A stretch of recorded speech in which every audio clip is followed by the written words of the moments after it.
A very happy good morning Monday to you all. And here we are, the second of our YouTube weekly motivational videos. The second one, and as you know, if you've been watching the other one, we are going to be doing a rolling program of every Monday, a motivational video, just to get us in the right mindset for the rest of the week, to make sure that we get the things done we need to get done, and to plan for a better, brighter, and more successful, happier, warmer, cozier future that we might want for ourselves, for our families, for our friends, our communities, maybe even our nation, if you're thinking on a much larger project.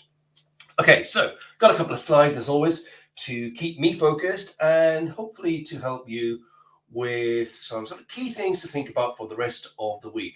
And actually, as we now begin the last quarter of the year, today is the 2nd of October. I cannot believe that we've whizzed through the year so much, but we have.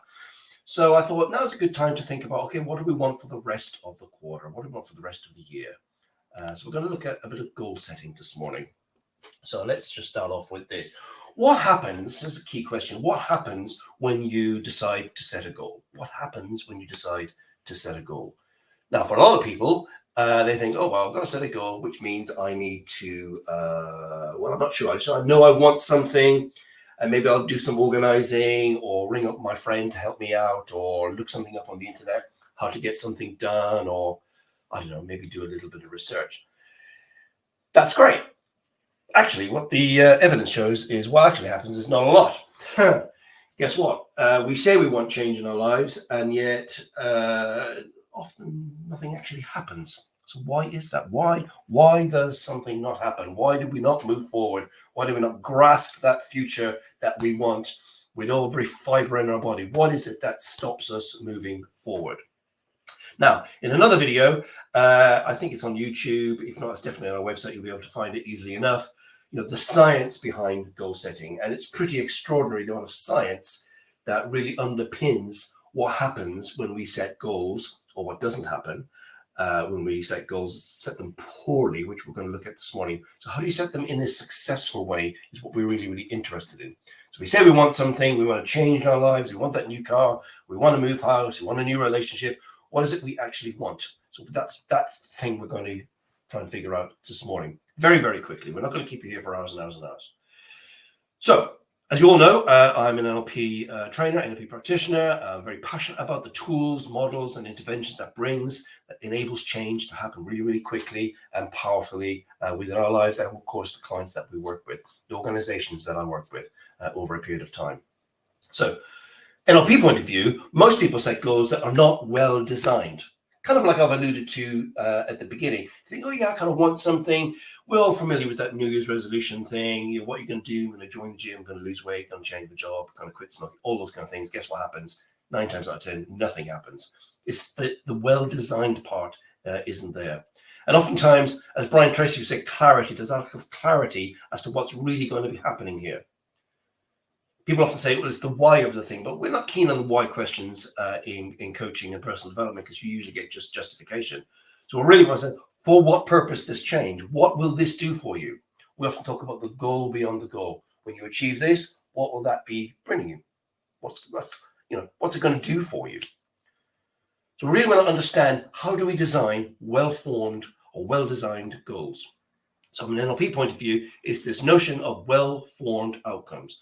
So we always say set well-formed outcomes rather than vague goals, and you'll achieve success. So how do we do that? That's the question. What do we mean by well-formed outcomes? What is that? How do we do that? Is there a special formula? Do I have to go on a course? Well, here's the good news.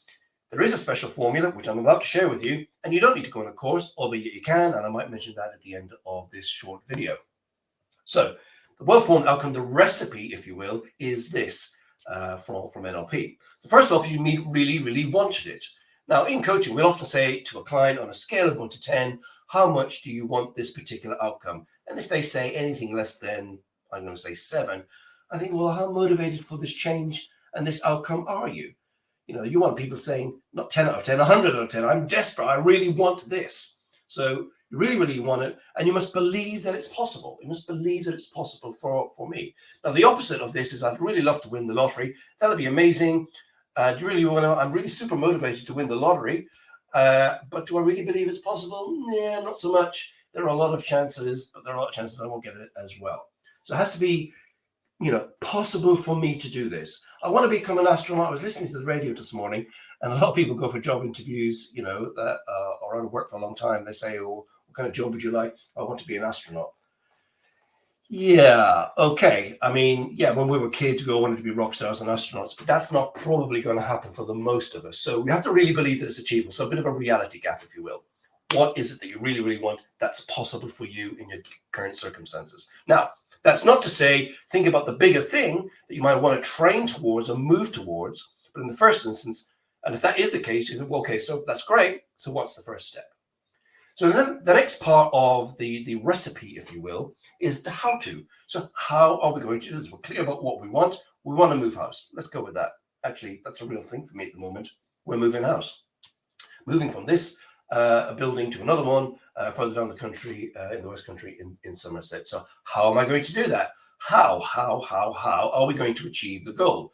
And what we mean by the how part, the means, is the realistic knowledge. So we might have to learn some stuff. And I've been learning about, removal companies in the last couple of weeks, of the physical and, mental steps. And there's a lot of mental steps involved here necessary to achieve the goal. So figuring out how we're going to do this. How are we going to do it? We need to develop a strategy. We need different resources.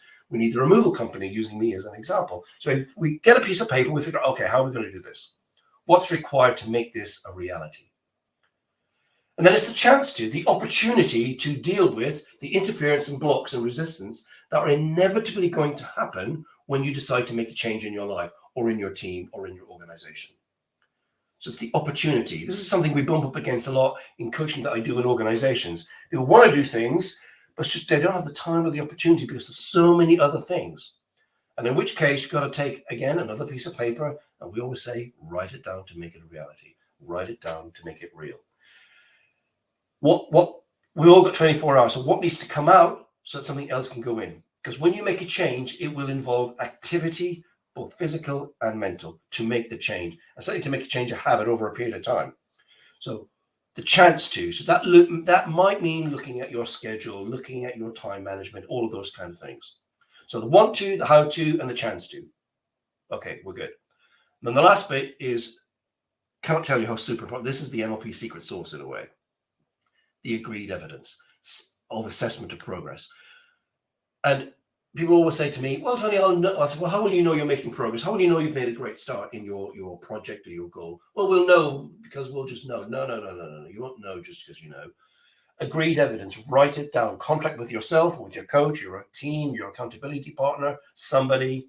I will see this, I will hear this, and I will feel that. Sensory specific evidence. So what will you see, what will you hear, and what will you feel that says, yes, we're on the road, we've made a great start.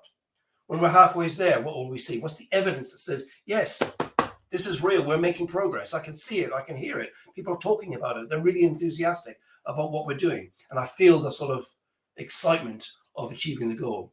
And then again, at the end, we've achieved our goal, our project, our outcome, it's real, we're touching it, it's there, like knocking on the desk. This is what we'll see, this is what we'll hear, and this is what we'll feel. Sensory specific evidence. Now, another reason why this is important, because as you set off on your journey, you might go off on a tangent. Something might lead you away, some distraction, some other things have happened. Well, hold on. Is the evidence that we're seeing, hearing, and feeling now indicating that A, we're on the right track? Or have we, and this is okay, decided to evolve the outcome and change it and have a more flexible approach in achieving the overall outcome? I.e., for what reason this change? For what reason this outcome? So this is the recipe for, really, really achieving success when it goes to setting goals, or as we would say in NLP, setting outcomes. Now, most people are familiar with the notion of SMART goal setting. Most people are familiar with this. It's used a lot in organizations, but it's in the sort of the ether, in the culture, SMART outcomes, SMART, measurable, achievable, realistic, and timely. Now, it's good, I'm not knocking this, but it doesn't necessarily fulfill the criteria for well-formed outcomes. So we take SMART and we make it SMARTS. So we often say using your SMARTS is better than just being smart. So specific, again, we want to be very, very specific about what it is we want. It needs to be measurable, no measurement, no progress. the reality thing about achievable, and then the resources, what's required. And this is a slight different from the just basic SMART. The resources, what is required. And I can't tell you how important this is. Before you start doing something, if I'm going to climbing up a mountain, I'm going to mountaineering, then I need the mountaineering kit. And we've decided, because we're moving to Somerset, we're going to go walking in the Pontocks and all of that. The weekend, we went out and bought ourselves some walking boots, because you need the right kit. Walking out in trainers or something is going to get ruined, and I'm going to wear out my feet, and that's not going to be good. So time frame, no time frame, no goal, no achievement, and of course the first steps. Now I'm going to go through this a little bit more detail for you this morning. So specific, what do you want? Now Brian Tracy talks about the power of clarity. Without clarity, you get frustration and you make no progress. So it's very, very important. Be super clear, clear. As much clarity, crystal clear. This is what we want. This is what I want. And how motivated are we? It needs to be closer to 10 than it needs to be to 1. Really, you must be bursting. Not 10, it's 1,000. We really want this. Very, very specific. How will you measure your progress? What will you see? What will you hear? And what will you feel? We talked about sensory specific evidence. How will you measure that? Write it down. Contract with somebody else. Then go, yeah, I see that you're doing it. I'm hearing people talk about what you're doing. This is really great. I feel excitement for your success. Now, is this really achievable? Is this a realistic endeavor? This is a reality check. Are you able to control this process without involving a whole ton of people, a committee? It's about like, I want to win the lottery. Yeah, it's achievable, but how much control have I got over that? Truthfully, none. So is this really a reality check? Yeah, I want to be an astronaut. Okay, is this really going to happen? Now, it could be that you really, really want it, but you're going to have to get all the financing and all those kind of things. So I think generally speaking, we all understand what it means, this reality check. Is this achievable? Then resources. Now, this is important. What's required to make this outcome a reality? What is required? Time, knowledge, equipment, kit, education, a mentor, a coach. What is required? And you need to get all that stuff in place before you set off on the journey, because otherwise you're going to fall over. You think, didn't work out. There you go. And then all the negative internal dialogue starts. And then time frame. What's the time frame you're going to set for making a start and completing? Now, with this, of course, you may need to have some flexibility, and that's fine. Flexibility is one of the key pillars. We've talked about the pillars of success before.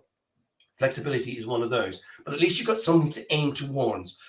I want to get this done by the end. I want to get it done before Christmas, the end of the last quarter. I want to get it done before Christmas, as an example. And then again, this is one of the things I really check out with the clients I work with, both personally and of course with those I coach in organizations. We do a lot of that here. What's the first step? And get people to commit to doing something today. So with you watching this, what's the first step and the outcome you want to achieve for the rest of this year? What's the first step? What must you do today?